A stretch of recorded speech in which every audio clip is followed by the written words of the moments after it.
Assalamu alaykum, hörmətli televizor көрgüçiler. Yaxşımsızlar? Dünya Uğur Qurultayı Tor televiziyasının günlük xəbərlər proqramısıga xoş gəldinglar. Mən İftixar Abdurşid. Cümə gününlərə mübarək bolsun. Hörmətli görürmənlər, tövəndə diqqətinizlər günlük xəbərlər proqramımızın təfsilatı bolsun.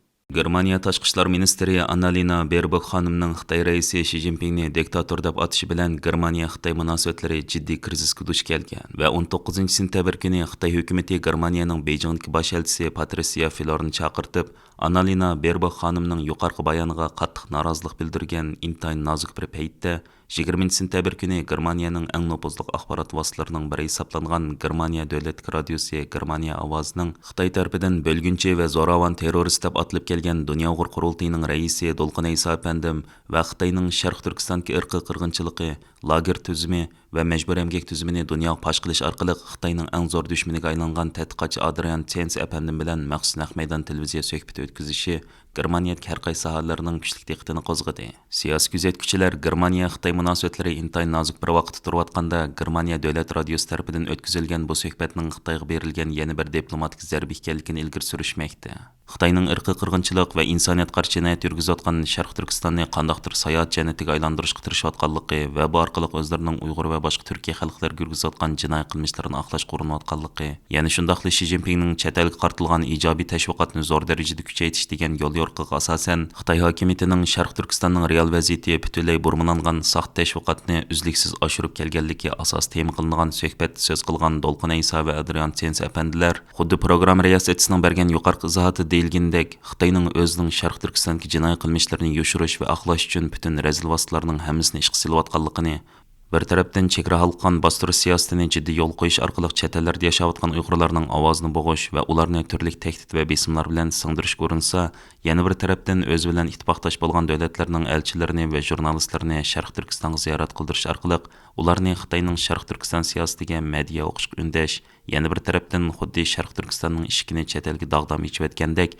vatandagi hamma Uyg'ur chet elga erkin berib kelalaydigandek, chet ellardagi Uyg'urlarmi hech bir to'solg'usiz vatanga erkin bora oladigandak bir soxta manzarani yaratish, chet ellik sayohatchilarni atalmish inoq ittifoqlikqa to'lgan go'zal Shinjongni sayohat qilishga safarbar qilish qatorliq vositalar bilan dunyo jamoatchiligining diqqat e'tiborini boshqa yoqqa burashga va o'zining jinoiy qilmishlarini yoshirishga urinayotganligini ifoda qilish bilan birga Shi Jinpingning bosh qo'mondonligida Sharq Turkistonda yurgizilayotgan irqiy qirg'inchilik va insoniyat qarshi jinoyatlarning hozirma ham shiddat bilan davom qilayotganligini, Xitoyning Uyg'urlar qaratgan lager va majburiy emgak tuzumidami qilcha o'zgarishning bo'lmaganligini, buning BDT kishilik huquq oliy komissarlik ishxonasi tarafidan o'tgan yil e'lon qilingan Uyg'ur vaziyati haqidagi dokladdami dalil isbotlar bilan tafsiliy o'rin olganligini va dokladda Sharq Turkistonda insoniyat qarshi jinoyat yuz berish mumkinchiligining borligining aniq o'ttirib qo'yilganligini, shung dunyo jamoatchiligining hargizmi Xitoyning yuqoridagi saxta tashviqotlarga aldanmaslik lozimligini, xalqaro jamoatchilikning o'zining inson majburiyatini ado qilib, Sharq Turkistondagi irqiy qirg'inchilik va insoniyat qarshi jinoyatlarni darhol to'sib qilish uchun jiddiy harakatga o'tish lozimligini alayda ta'kidlab o'tishdi.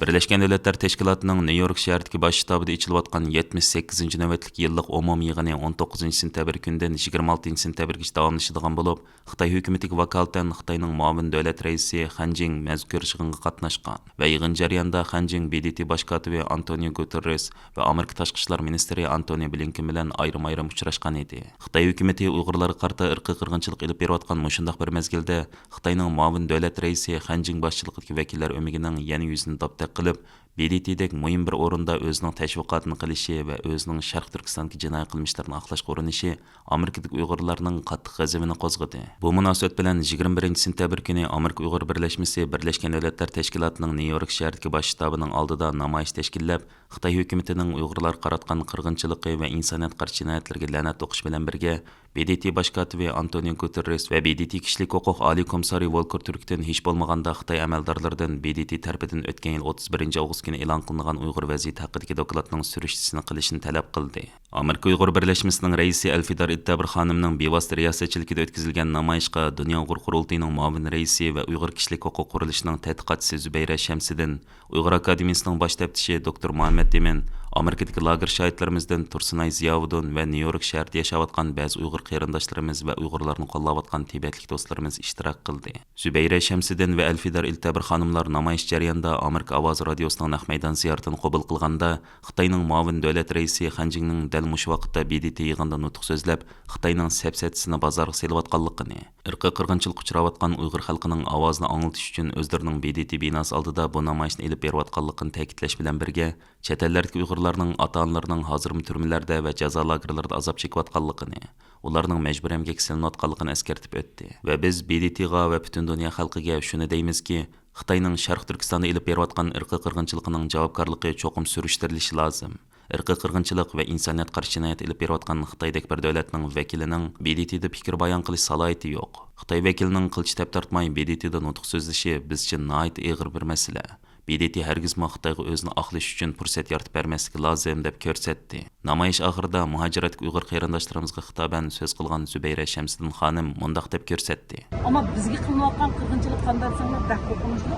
Bu bizni Uyg'ur shaklli ko'rinishda Uyg'ur jismi bor, ama ish qonidan butunlay Uyg'urlikka kirgan, xitoylashgan bir maxluqlarni yaratishidan yo'qotmoqchi. Bu bizga nayt qo'rqinchli. Qanday aytmoqda kunlarning bir kuni shunday yaratilgan, shu jazo lagerlarida beshini tushib, bizni kichik buva haqqini tortib atalmış yatak maktablarga yataklık yaslilarda tarbiyalangan bizning qonunlarimiz, jonlarimiz, kelgusi avlodlarimiz bizga qarshi bir qo'rqinchli bir narsa bo'lib chiqishi. Bu qirg'inchilik qo'rqinchli qirg'inchilik. Bunday vaqtda o'zimizning go'shini o'zimizning meyda qo'raydigan qirg'inchilik. Xitoyning mana mushunda qirg'inchilik siyosatlarini maqtamaya kelib, bizning xuddi hayotimizda bir normalniy hayotdek biz Uyg'urlarni shuni qabul qilib yashashga, shuni qabul qilib rozi bo'lib, shunda yashaydigan shu normallashtirishga, dunyoda buni Xitoyning qirg'inchiligini, besimini, zulmini bunday qilib Uyg'urlarga nisbatan bir normalniy hayot qilib tinch qilyapti.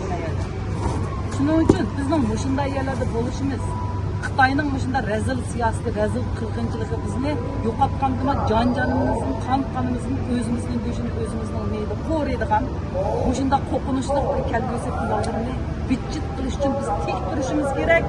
Biz chiqishimiz kerak. Birimiz bo'lsakmi, ikkimiz bo'lsakmi, ikkimiz bo'lsakmi, millionimiz bo'lsakmi, bu kurashni davom qilsak, biz o'zimizning vijdoniy so'rqiga o'zimizning gunohimizni tatbiq qilmasdan, bunday bir millatning mas'uliyatini olamiz. Bu dunyoda bunday yashamayman degan bilan, bu dunyoning oldiga, Allohning oldiga olganda birinchi sizlarning so'roq qilgan so'roq mushu. Chunki sen o'zingning qon qirinishini qilibsa, o'zingning qon qirinishini xudosiz qilibsa, o'zingning qon qirinishini butun hamma narsani vayron qilibsa, sen nima ish qilding degan so'roqqa biz birinchi bo'lib tushganmiz. 20 sentabr kuni Birleşken Devletler Teşkilatı 78. növbetlik umum yig'ini Amerikaning New York shahrida o'tkazilayotganda Amerikadagi muxbirlar va yozuvchilar fondi jamiyati dunyoda kishilik huquq va insoniyatning sijil taraqqiyotini kapolatga ega qilish temasida muhokama yig'ini ochgan. Bu yig'inga 24 davlatdagi 36 jamiyatning 150 dan ortiq mutaxassislari, puhraviy jamiyat va kishilik huquq organlari rahbarlari, diplomatlar, akademiklar, muxbirlar va yozuvchilar qatnashgan. Yig'inda kishilik huquq, tinchlik, madaniyatlar taraqqiyotini ilgari surish uchun, insonlarning sijil taraqqiyotini ilgari surish uchun dunyo ittifoqlikni kuchaytirishning plan programmalari muzokara qilingan. Shundaqla dunyo rahbarlariga yangi chora, strategiya va siyosatlar tavsiya qilingan. Uyg'ur Hareket Tashkilotining raisi Roshan Abbas xonim bu yig'inga qatnashib so'z qilgan bo'lib, Uyg'urlarning irqiy qirg'inchilik uchrash masalasini qayta ta'kidlab mundaq degan. Bir yil burun Birleşken Devletler Teşkilatı Kishilik huquq komiteti Uyg'ur va boshqa musulmonlarga yurgizilayotgan zulmni insoniyat qarshi jinoyat deb yakun chiqardi. Shuningdan keyin bu ahvolda hech qancha o'zgarish bo'lmadi. Xitoyni aybligan doklad e'lon qilingandan buyon BDT xohlagancha tutqun qilish masalasi xizmat gruppasi buningga doir bir muncha voqealarga, jumladan Hadamning delosiga fikr bayon qilib, bularning hammasi xohlagancha tutqun qilish kirdi dedi. Hamda kommunist Xitoyni ularni qo'yib berishga chaqirdi. Ammo ular ta hozirgacha qo'yib berilgani yo'q. Jonjigar qarindoshlaringizni tutib ketsa, mana bu irqiy qirg'inchilikning boshlanishi demakdir. U yana mundaq degan: o'rtaq kelgusimizga nazar solsak, Uyg'urlar uchrab kelayotgan irqiy qirg'inchilik, xohlagancha odam tutish, qamab qo'yish, jismoniy va ro'yi jihat qiynash, qizlarni Xitoyga tegishga zo'rlash, mahbus ayollarni jinsiy jihat xo'rlash, keng ko'lamlik ta'qib nazorat, majburiy bola tushirish, ayollarni tug'mas qilib o'tish, bolalarni yotoqli maktabga solab mangsini yuyish mahbuslarning ishki a'zolarini o'g'irlash, jasad ko'ydirish o'rinlarini ishqa silish degandek jinoyatlar tenimizni shurkundirdi. Irqiy qirg'inchilik bugun Uyg'urlarning beshiga kelgan reallik. Agar bugun Xitoy Amerikaning Virginia shtatida yashayotgan manga qarqolni so'zib, hadamni turmaga solash orqali mening yurkimni ezmoqchi bo'lsa, kelgusida ularning iblis qo'li sizlarga yetadi. Roshan Abbos xonim yana bu yig'inga qatnashgan ta'sir kuchli shaxslarga xitob qilib mundaq degan. Doktor Eli Weisel shundaq deydi: "İnsanlar qaysi makon, qaysi zamonda bo'lsin, bunda xo'rliq va azob uchraydi ekan. Biz buningga qarab o'tirmasligimiz, maydonimizni cho'qim aniq qilishimiz kerak. Men shuningga ishonamanki, har odamning bu keng ko'lamlik vahshiylikni to'xtatishda bir kishilik mas'uliyati bor. Bizning ovozimiz va ta'sirimiz bu ahvolning o'zgarishiga turtki bo'la oladi. Sizlarning tirishchanliginglar bilan demokratiya istiqbol topadi. Bu masalada insonlar sinoqqa duch kelmoqda. Qani biz axloqiy jasoratimiz bilan bu sinoqdan o'ta olamizmi?" Amerika armiyasi Afg'onistondan chekingandan buyon Amerikaning O'rta Osiyo jumhuriyatlariga bo'lgan diqqat nazari ilgirki vaqtlar qaraganda xil darajada bo'shab qolgan edi. Amerika prezidenti Jo Bayden 19-sentabr kuni Birlashgan Davlatlar Tashkilotining Nyu-Yorkdagi bosh shtabida chaqirilgan 78-navbatlik yillik yig'inining yondashma faoliyatlari jarayonida O'rta Osiyo rahbarlari bilan tunji qatim davlat boshliqlari darajasida ko'rishgan. Uning bu ko'rishda Amerika O'rta Osiyo jumhuriyatlari munosabati bo'yicha muhim masalalarni tilga ilishini mutaxassislar tomonidan tarix ahamiyatiga ega deb qaralmoqda.